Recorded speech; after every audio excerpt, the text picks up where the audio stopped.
When I buy fermented vegetables, as long as I'm buying them from the fridge, I assume, and I look at the label, that they're not pasteurized. With dairy, other than a couple of the cheeses that are marked otherwise, usually, if not always, it's marked pasteurized. So when you're Yes. buying, say, a kefir or a yogurt, are you assuming they're pasteurizing and then fermenting after? Or just a lot of the bacteria has been killed when it is pasteurized?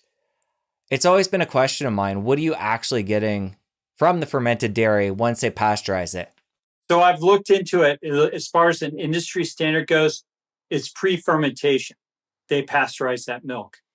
So what that means is they're taking milk that's largely commercially available to them, that's pasteurized, and then they add select cultures of microbes to that pasteurized milk to ferment it into yogurt or to make kefir or to make blue cheese or some kind of aged Gouda or aged cheddar. So it's always pre-fermentation. I suppose some knucklehead could make a cheese or kefir or yogurt and try pasteurizing it again afterwards, but then it would kill the beneficial cultures that have been allowed to grow in there. But I'm not aware of a single commercial operation that does it that way. It would be completely unnecessary. It would add expense, and it would likely detract from the palatability, Jesse. I think of that product. So I don't think you ever have to worry about it. If you're buying something, like a kefir or yogurt, it's going to be only pasteurized pre fermentation. And the other thing I would say about that is that you have in the consumer market, you can take cheeses that are made from raw milk and you can ferment. And you can't do that yet with yogurt or kefir in some states where they have laws against raw milk, that hasn't been pasteurized. But I'm not aware of a single state that doesn't allow cheese because it's so aged and it's so protected against being sold raw cheese, raw milk, aged. It just the pathogenicity is no longer a threat in raw aged cheeses. So I think we might get there eventually with yogurt and fermentation too, but those aren't as aged nearly as long and not and so the carbohydrate reduction generally is not as great, and so pathogenicity would be slightly higher or at least moderately higher in something like a yogurt or a kefir product because the fermentation would not be as complete. So very interesting questions.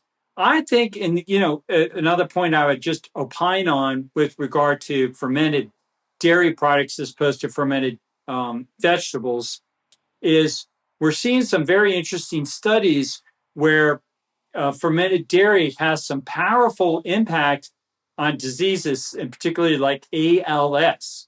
And we're seeing certain species, I think it's, if I remember, HLA 214, if I remember the correct species, 214 sticks in my head more, H214 maybe, that is aligned with significant improvement when it comes to reduction in symptomatology with Lou Gehrig's disease or ALS. And so I think these microbes, as we find out about them more and more, portend new areas of research where natural strategies can be very beneficial and helpful with disease mitigation, maybe disease eradication, and certainly from the perspective of prevention. I think if we're seeing some diminishment in symptomatology, it may also be very helpful for the motivated human being to be consuming it to maybe avert the advent and onset of these serious diseases in the first place. In other words, get your kids eating these fermented products and fermented dairy, especially, to help to reduce the risk for these really bad players of chronic disease. Interesting. And I know in general, you're not a fan of unfermented dairy. You talked about the carbohydrate content there quickly. So, do you have any regular milk? And what about things like heavy cream and half and half? Yeah, I've abandoned consuming. I used to drink raw milk, but it is very rich in carbohydrates. And my opinion about this, and I'm not, I'm a scientist, and I have to say, I'm trying to find the very best strategies. I'm convinced about, visceral fat and these other areas, and meat and microbes. But when it comes to dairy, my current opinion is I don't think adults should be consuming dairy unless it's fermented. And the position for that is that's what babies do. Babies can actually ferment dairy in a way that human adults can't. So they're basically better thought of as little fermentation factories. And they have a different species of microbes, particularly if they're breastfed. And it's commensal. They have this symbiotic relationship between the mother, especially to the extent the mother's healthy, that the baby is acquiring microbes from the mother, and the baby is also sharing microbes with the mother as it's involved in lactation and breastfeeding. So it's this bidirectional exchange of microbes occurring in a very sophisticated manner. And these microbes and the milieu, the composition of the microbes within the healthy infant gut allows it to process milk perfectly and to ferment through fermentation it into a product that really allows it to be optimally absorbed. And that I'm going to guess too, I mean, I don't know. I have to ask this, wonder about this. I think adults would have this fondness of holding babies in part because I think in the past they shared those microbes with us when they would spit up and they would have diarrhea. I mean, we didn't have diapers before. These babies would make a mess, and I almost imagine, these microbes would somehow get, not imagine. I know they would, if they get on a human being, they're going to get inside the human being. You're going to get, unless you sterilize your hands, and that wasn't happening back 20,000 years ago. So I think babies are very unusual in their ability to metabolize, and adults should not be consuming dairy because we're just not going to be as good about it. But it might be possible down the road um, to acquire some microbes that allow us to potentially ferment dairy and consume it in a non-fermented form, where you might be able to enjoy ice cream. And then to your question about heavy cream, I've abandoned that too. I've noticed that um, I tend to have a slow accumulation of visceral adiposity with the consumption, even of heavy cream, even though it has minimal amount of microbes. It I don't know. It had this strange kind of almost attraction to it, and almost a, and not quite an addiction, but cravings would be a fair way of describing it. So I recommend not consuming heavy cream, and even this kind of popular trend. Some people in the carnivore community want to eat carnivore ice cream, where there's just heavy cream and egg yolks that are basically kind of creamed up together, and it might taste super yummy, but I think it's probably best avoided. Now, what I would do is take that and ferment it. Now, I think that would be very interesting to kind of have a fermented ice cream, fermented fats. And I think that'd be very interesting, kind of like frozen sour cream. I make my own sour cream. I ferment my own sour cream, and it's wonderful. In fact, it tastes way better than store bought, and and I don't have cravings for it. I like it. I consume it with meat. I find, I consume it like a garnish, like I would any other ferments, like kimchi, kvass, fermented sauerkraut, or fermented carrots, or whatever vegetables, I'm choosing, fermented beets and whatnot to add to the meat. I add a little bit of thin layer of fermented homemade, Dr. Sean sour cream, and it's really fantastic as just kind of a, instead of like ketchup or steak sauce, I put fermented sour cream, on my steak, and it's fantastic. One of the other things I've heard you talk about more recently in the fermented dairy realm is L. reuteri yogurt that was originally popularized by Dr. William Davis. So talk about that inclusion and what you've noticed there. Yeah, God bless Bill Davis. I think he's right about Al Ruderai. Um, Now, he's persistent. He found out about it. He's done a lot of studies, and he's probably the world's expert on albuterol's application in a clinical setting. There may be some microbiologists that might know anecdotally, from a research standpoint, more nuances about albuterol, but to kind of sum it up, it's this particular species of microbes of which it's just one. Keep this in perspective, Jesse. I think it's worth giving in perspective of about 70 trillion. Okay. We got so many of these things inside of us. So I'll rutilize just one. We're going to learn about a lot of other ones. But what's interesting about it is it's aligned generally with better health. It's aligned with a diminishment of sarcopenia. So you have an ability to reduce the amount of muscle atrophy, which means you can preserve your muscle mass a little bit better taking L-Reuteri, and also muscle performance. So the functionality of the muscle is enhanced by the presence and introduction of L-Reuteri.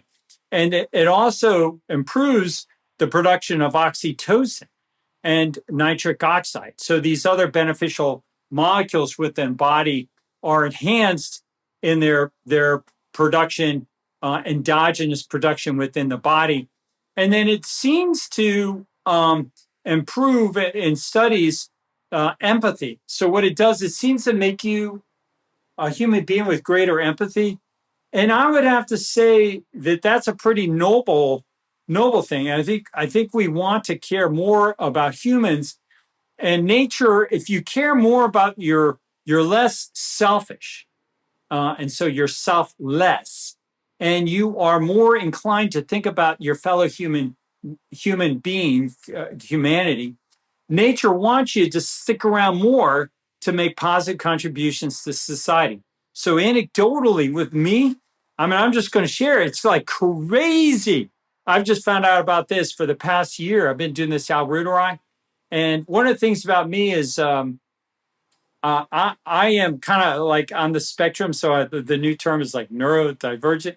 And when it comes to me, I'd be like, I always say I'm like Mr. Spock, no emotions, no feelings, you know, it could be some drastic emergency in the ER, and I would be right on it without an emotional response. And my wife is like, you have no emotions. You got to feel more for me. You got to feel more for the kids. All this kind of stuff. Now I'm eating this Ruderai. Oh my God, I feel like I've got a new life. Like suddenly I got this new perspective of my wife, my kids, my patients, my clients in front of me. I'm not kidding. Sometimes I start to cry, when I'm with my client because I see the disease and I want to help them so much. And never before has that happened. And so the one attribution I'm saying has caused this change in me, it's not old age. I think it's the L-Reuteri because I am making this L-Reuteri and I eat it about how much? About 2 to 3 tablespoons a day. I think there are a lot of people out there, men and women, that are eating too much, including Bill Davis. Bill, if you're listening, you watch this video. I think you're eating too much, man. Your face is big, and I think your tummy is big. You only want some of this stuff, and you don't want to have a microbiome that's predominant in L-Reuteri. You just want it present and not in a deficient form. So remember Noah's Ark, 2 of every species. You don't want half the boat filled with L-Reuteri and diversity in the other half. You want to have a small amount. So I shoot for about 2 to 3 tablespoons.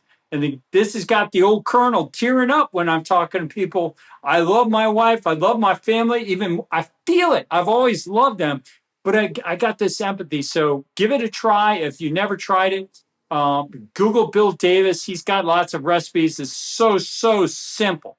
Good God, is it simple to make? So find out about it, make it, and you'll see these changes happening to you. The one change you make in your book versus Bill's recipe is no inulin. So talk about why Yeah. you omit that. I think inulin increases the texture and the palatability, but I am not a fan of the fibrotic addition of it, and it tends to be a processed form. And when you process nature, I might take it in a natural form and ferment it naturally, and then add it to the yogurt. But the inulin tends to be kind of almost like an added starch, to kind of emulsify or something, to add it to make it more creamy and more palatable. And the goal isn't to make this stuff taste good. The goal is to make you better. So quit trying to do a technique to improve the texture and the characteristics from a palatability standpoint. If you keep making it so tasty, you're going to get fat. Like I think is what's going on with Bill. I almost wish somebody shares this with him. It's like, come on, Bill, wake up. I think you're eating too much of that stuff, you know. And the other people, I mean, it seems like those user groups, there are a lot of heavy people. So cut out the inulin. The other thing I do that Bill doesn't do, and I think in the community, is I take my batch and I put it in a pint-sized jar, and then I stick it in the closet for another 3 to 5 days in room temperature, and I ferment it more. And I find that it improves the character and the quality of that. And maybe that's why it's making me cry and making other people just be a little bit more empathetic. It significantly increases the the colony counts and reduces the residual carbohydrates even more. So yeah, the Sean O'Mara, Dr. Sean version of the Dr. Bill Davis version of L-reuteri is to do a second fermentation of that and turn it, make it even more sour. And I'm getting fantastic results with this L-reuteri. So big thumbs up on L-reuteri. If you enjoyed that clip, you're going to want to head over here and catch the full episode. I'll see you over there. I'm talking to you right now. If you got a chronic disease and you're not getting rid of your visceral fat, stop complaining. Don't wait for your doctor to tell you to do this, because it's literally kept out of medical school. Just get rid of